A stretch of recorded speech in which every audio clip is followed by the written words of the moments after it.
and on behalf of the Active Living Steering Committee and the schools, I just again want to welcome you to this Cook County Active Living Summit.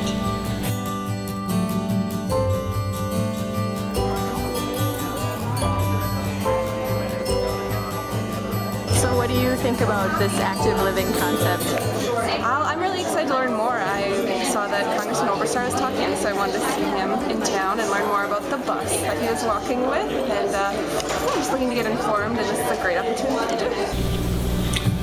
The children of Cook County, Grand Marais, and of America deserve the opportunity for a healthy future, for an active lifestyle, spared the specter of obesity, diabetes, cardiovascular disease, which are disabling and disastrous consequences of life in a mobility-limited society, which is now on their horizon.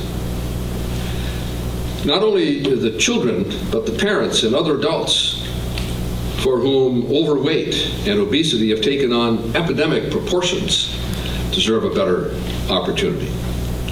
We have a better prospect if we adhere to the principles of active living. I've been to Safe Routes to School programs in 15 states, and this is the most exciting, the most fun, the most original of any that I've participated in. So thank you, Jerry. Thanks to all of you parents who have supported the idea.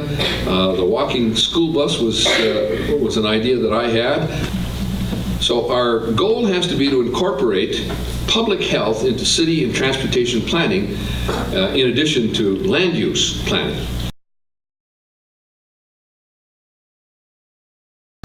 Let's scoot right along and ask questions as you want as you go, but most of them here.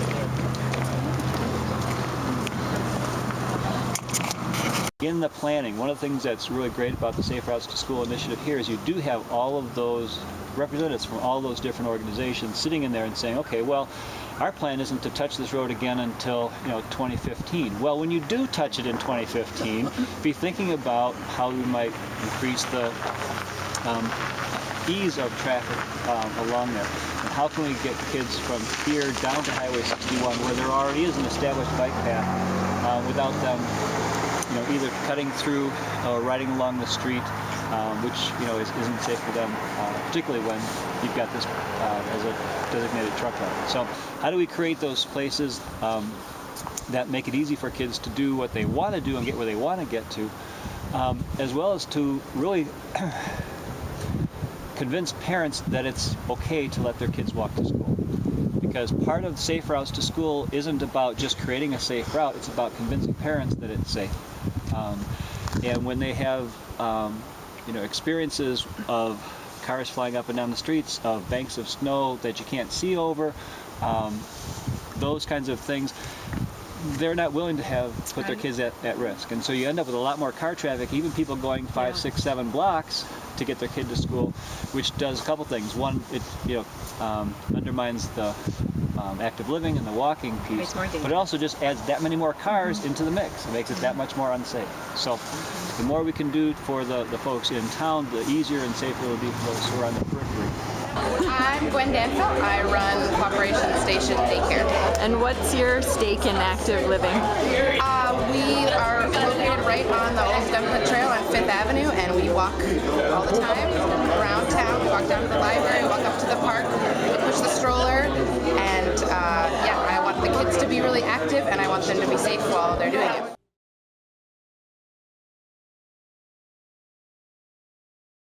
Now, we're going to do something here to kind of bring this home to you guys. A couple years ago, I was in Grand Marais, and I did this on the blog, and it was hilarious because people had no idea what they were looking at. These are streets going through the middle of town. And it's important to understand that the way we design our places, the way we design actually this public realm, and by the public realm I mean, from curb to curb, the space here, the way we design it communicates to people about us, about what our values are, about what we want to happen. And here we're communicating things to the automobiles as they enter our city. What do we want to have happen? When you come into Grand Marais, there's one thing that you guys want to have happen. You want people to slow down. They're going 55, 60 miles an hour, and when they get to the middle of town, you want them driving 30. And I can know that because you've got big blinking signs on the edge of town that say you're driving too fast, okay? Tell me what this road is communicating to you. And I want to ask you, is this road communicating 30 miles an hour, 40 miles an hour, or 55 miles an hour? How many of you think 30? How many of you think 40? How many of you think 55? So this road is communicating 55 miles an hour. This road is 30 miles an hour. Okay? How about this one? How many of you say 30? How many of you say 40? How many of you say 55? This road's communicating 55 miles an hour. Okay? How about this one? How many of you say 30? How many of you say 40? How many of you say 55? This one's actually 30. Yeah. How about this one? How many of you say 30? How many of you say 40? How about 55? This one's actually 40. Do you see what I'm doing here? The way we are building our spaces is incoherent compared to what we want to actually happen within our spaces. There's a massive disconnect between our design practices, the way we have built the public realm, and the way we actually want people to be able to interact with it. We could poll everybody driving through town and ask them, what do you want to have happen? You're the person in the car. What do you want to have happen? And they would tell you, we want to slow down. You know, we understand we're entering a town, we want to go slow. But everything about how we've designed it does not communicate anything like that. Nothing like that at all.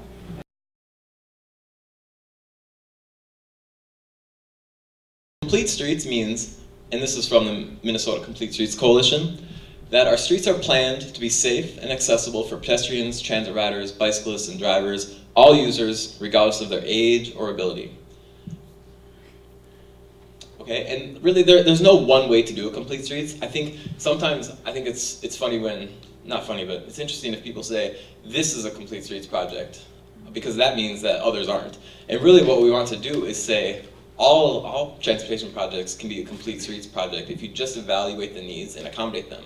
You don't need all modes on all roads. So there are, let's say, rural township roads that don't need a 10-foot shared use path, 6-foot bike lanes, you know, and then traffic lanes. Sometimes just having a place like a wide shoulder is appropriate. In some cases, there are going to be no pedestrians or bicyclists there, and so it just doesn't make sense necessarily. But what we wanted to do is start at least evaluating it based on the context. Complete Streets is really about context. People maybe get tired of just talking about plans or policies, and I think they want to see action. And I think when you actually get things in the ground and change the built environment, people start to get really excited. And here's some cool things. This first one I want to talk about, I gotta see what time it is so I don't go way over. Okay, so this bike rack was a really interesting kind of controversy, I'd say, in Bemidji. So you can see it's a cute little bike rack, you know, an local artist designed it, and it's in the street. And talk about creating a firestorm of controversy. I probably spent more time on that than I could have ever imagined. I had to defend it at the Downtown Development Authority meeting, the city council. We had people opening doors in the business, yelling things about it. I mean, it got kind of crazy. But so it's in the road, which we think is important. Parking downtown, I've never had to walk more than 2 blocks in 2 short blocks in Bemidji, and so it's not like it's actually taking up too much parking. And so you can get probably like 8 to 10 bikes maybe on that rack, and then it's right in front of the prime downtown shopping area. It is going to be local leaders and their communities making some really tough choices over the next generation. Is going to determine which places prosper and which places flounder. And I really, really want desperately for our cities of Minnesota, particularly up here on the Arrowhead where there's so much good going on, that we become, you know, part of that ladder, part of the places that actually prosper at the end of the day. If you're gonna be really, really successful in 20 years, and it's the most active county in the state, maybe even the country, what does that look like? I think the one theme that came up frequently in our discussion was completing the Gitchigami Trail from the county line all the way here to Grand Marais. That'll be a huge. It's a little bright. That'll be a huge thing. Highway 61 is a dangerous road, and getting folks to recognize crosswalks in this town is brutal. Clearly delineated system of walking and biking facilities connecting all parts of town and the county. I just added that with year-round maintenance.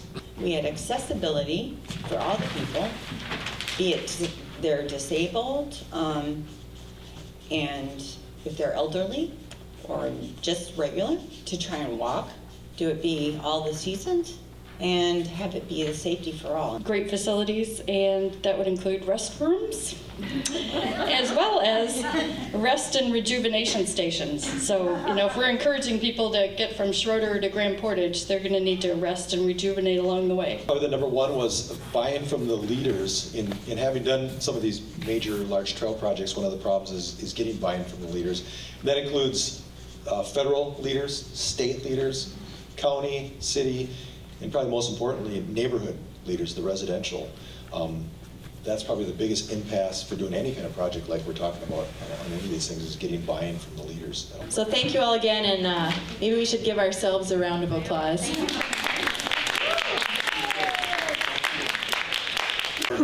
Okay, so I'm taking pie for all of the other city councilors so that I can bribe them with how great this meeting was today. Hey, buddy. Go push him over. Perfect. Go!